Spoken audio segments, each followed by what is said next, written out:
నిజామాబాద్ నగరంలో అనేక దశాబ్దాలుగా వీక్లీ మార్కెట్తో ఏదైతే రోజువారీ కుటుంబ పోషణ కోసం కూరగాయలు అమ్ముకునేటువంటి పేదల పట్ల మున్సిపల్ అధికారులు పాలకవర్గం ఈరోజు దౌర్జన్యంగా ఈ ఏదైతే కూరగాయల వ్యాపారులు అమ్ముకునేటువంటి స్థలంలో చెత్తను తీసుకొచ్చి యాసిడ్ని పోసి వాళ్ళు వ్యాపారం చేసుకోకుండా దౌర్జన్యంగా వ్యవహరిస్తూ ఉన్నారు. దీన్ని తీవ్రంగా ఖండిస్తూ ఉన్నాం. లక్షల కోట్ల రూపాయలు వ్యాపారాలు చేసేటువంటి షాపింగ్ మాల్స్ కానీ బట్టల షాపులు కానీ అట్లాగే హాస్పిటల్స్లో మొత్తం రోడ్లన్నీ ఆక్రమించుకొని దౌర్జన్యంగా వాళ్ళు వ్యాపారాలు చేస్తూ ఉంటే అటువంటి వాళ్ళ పట్ల అధికారులు నిర్లక్ష్యంగా వ్యవహరిస్తూ పొట్టకూటి కోసం పనిచేసుకునేటువంటి కూరగాయల వ్యాపారుల మీద మాత్రం దౌర్జన్యం చేస్తూ ఉన్నారు. కూరగాయలు పడేస్తూ ఉన్నారు, చిందరవందరు చేస్తూ ఉన్నారు. వందల వేల రూపాయలు అప్పులు తీసుకొచ్చి కుటుంబ పోషణ కోసం బతుకుతున్నటువంటి ఇట్లాంటి పేదల పట్ల అధికారుల దౌర్జన్యం నశించాలా, అట్లాగే వాళ్లకు వ్యాపారం చేసుకునే అవకాశం కల్పించాలా, అదేవిధంగా వాళ్ళకి అన్ని రకాలుగా ప్రోత్సహించాల్సినటువంటి ప్రభుత్వమే నిర్లక్ష్యం చేయటం అంటే దీన్ని తీవ్రంగా సిపిఎం పార్టీ ఖండిస్తూ ఉన్నాం. ఇప్పటికైనా అధికారుల వైఖరి మార్చుకోవాలని మేము డిమాండ్ చేస్తూ ఉన్నాం. కూరగాయల వ్యాపారమే ఒత్తిడి తీసుకురావడమా, చిరు వ్యాపారస్తులపై ఒత్తిడి తీసుకురావడమా, మున్సిపల్ అధికారుల నిర్లక్ష్య వైఖరి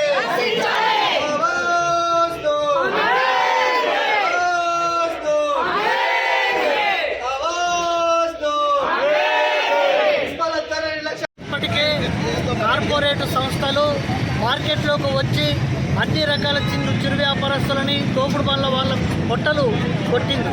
అంతేకాదు పెద్ద పెద్ద వ్యాపారస్తులు పెద్ద పెద్ద షాపింగ్ మాల్స్ వాళ్ళ ముంగట బ్యాండ్ పెట్టుకొని డ్యాన్సులు చేసినా పట్టించుకొని మున్సిపాలిటీ వాళ్ళు పొట్టకూటి కోసం ప్రజలకు సరైన ఆహారం అందించాలని చెప్పి కూరగాయలు అమ్ముకుంటా ఉంటే ఆ కూరగాయలు అమ్ముకునే దాన్ని కూడా లేపేసి వాళ్ళని అనేక రకాల ఇబ్బందులు పెడతా ఉన్నారు. వాళ్ళు ఏదో ఎక్కడో అప్పులు తీసుకొచ్చుకొని లోన్లు తెచ్చుకొని వ్యాపారం చేసుకుంటా ఉంటే దాని మీద యాసిడ్ పోస్తారు, దాని మీద పెట్రోల్ పోస్తారు, దాని మీద ఫినాయిల్ పోస్తారు.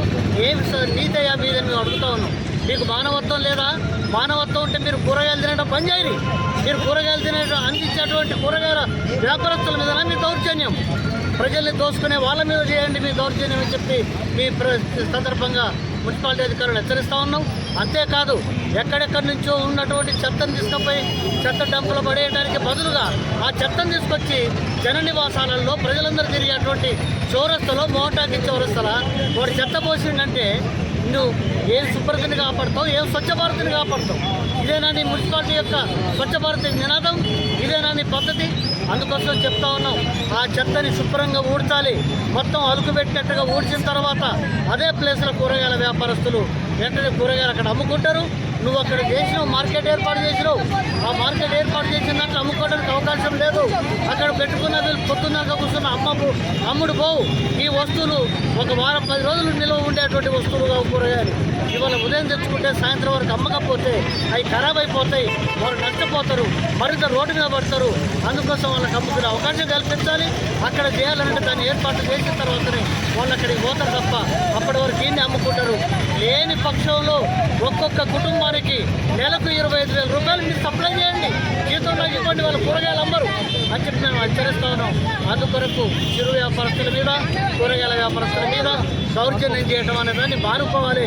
లేకపోతే మున్సిపాలిటీ ఆఫీసు ముంగట్నే పెట్టి కూరగాయలు అమ్మి మీకు చూపిస్తామని చెప్పి హెచ్చరిస్తాం.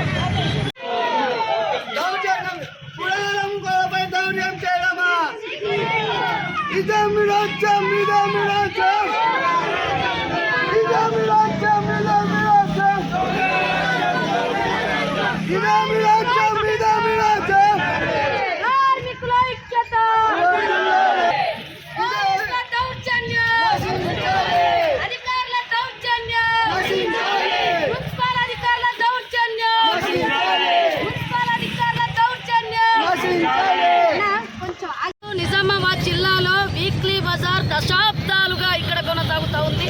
చిరు వ్యాపారస్తులు కూరగాయలు అమ్ముకొని కొన్ని సంవత్సరాల నుంచి ఇక్కడ జీవనం గడుపుకుంటూ ఉన్నారు. ఇలాంటి సందర్భాలలో మున్సిపల్ అధికారులు వచ్చి చిరు వ్యాపారస్తుల మీద జులుం చేస్తూ ఉన్నారు. ఇది జులుం సరైంది కాదు. ఎందుకంటే ఇవాళ కార్పొరేట్ హాస్పిటళ్ళు పెద్ద ఎత్తున రోడ్లను ఆక్రమిస్తూ ఉన్నారు. ఇవాళ రియల్ ఎస్టేట్ వ్యాపారులు రోడ్లను ఆక్రమిస్తూ ఉన్నారు. అదేవిధంగా ఇవాళ రిలయన్స్ వాళ్ళ అలాంటి కంపెనీలను ఇవాళ రోడ్లను ఆక్రమిస్తూ ఉన్నారు. ఇవాళ బట్టల షాపులు ఇవాళ రోడ్లను ఆక్రమిస్తున్నారు. వాళ్ళని మాత్రం మున్సిపల్ అధికారులు వాళ్ళ మీద చర్యలు తీసుకోవట్లేదు. వేల రూపాయలు ఖర్చు పెట్టి వాళ్ళు అప్పులు తెచ్చుకొని ఫైనాన్స్లో తెచ్చుకొని రోజుకు 100 రూపాయలతోటి కుటుంబాలు గడుపుకోవడానికి ఇవాళ చిరు వ్యాపారస్తులు చేసుకుంటూ ఉంటే ఇలాంటి వాళ్ళ మీద మున్సిపల్ అధికారులు జులుం చేస్తూ ఉన్నారు. ఈ జులుంని మానేసుకోకుంటే, ఈ జులుంని ఆపేసుకోకుంటే పోలీసులను తీసుకొని అరెస్టులు చేయాలని ఆలోచిస్తూ ఉన్నారు. ఇది మానుకోకుంటే కూరగాయల వ్యాపారస్తులకు అందరిని తీసుకొని వచ్చి పెద్ద ఎత్తున పోరాటం చేస్తాం. ఇప్పటికైనా ఖబర్దార్ మున్సిపల్ అధికారులు వెనక్కు తీసుకోవాలి. మీ ఆలోచన వేల రూపాయలు ఇవాళ ఫైనాన్స్లో తీసుకొని వచ్చి కుటుంబాలు గడుపుకునే పరిస్థితులలో వీళ్ళ మీద ప్రతాపం చేయవద్దు. ఇవాళ కార్పొరేట్ల మీద ప్రతాపం చేయించట్లేదు. ఈ సందర్భంగా ఇప్పటికైనా మీ మొండి వైఖరి మార్చుకోకుంటే ఈ పోరాటాలను ఉధృతం చేస్తామని సిఐటిగా హెచ్చరిస్తా ఉన్నాను.